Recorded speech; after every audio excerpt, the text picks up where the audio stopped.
Hello বন্ধুরা, আজকে সকালে তরকারি কাটা হচ্ছে। দুপুরে 10টার সব মেনু: মুড়ি খাওয়ার তরকারি, কুমড়োর তরকারি, দুপুরের এঁচোড় হবে, ঢ্যাঁড়স হবে, রান্না করছে, আলু দিয়ে এঁচোড়ের তরকারি হবে, ঢ্যাঁড়সের ডাল হবে, আলু দিয়ে কুমড়োর তরকারি দিয়ে, আর ডাল, আলু ভাজা, মাছ, মাংস, ডিম, চাটনি, পাঁপড় সবই খাওয়া যাবে এখানে। আর বাচ্চা পড়াশোনা করছে, বাচ্চার মা রান্না করছে। আপনার যদি খেতে মন হয় চলে আসবেন রানীমন্দির মোড়ে রাজলক্ষ্মী হোটেলে। আমি সবজি কাটছি, সুন্দর সকালে সুন্দর রোদ্দুর হয়েছে, আপনারা দেখে নিন কত সুন্দর তরকারি কাটা হচ্ছে।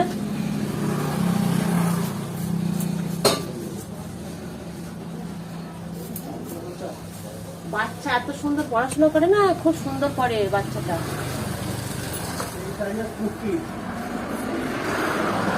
টাটা, এখন রান্না করি, পরে আবার কথা বলবো। কেমন কে থাকে বলবেন। গরমের মধ্যে প্রচুর গরম আছে, ঘেমে যাচ্ছে, প্রচন্ড কষ্ট হচ্ছে। আর আপনাদের ভিডিও কার কার ভালো লাগলো জানাবেন।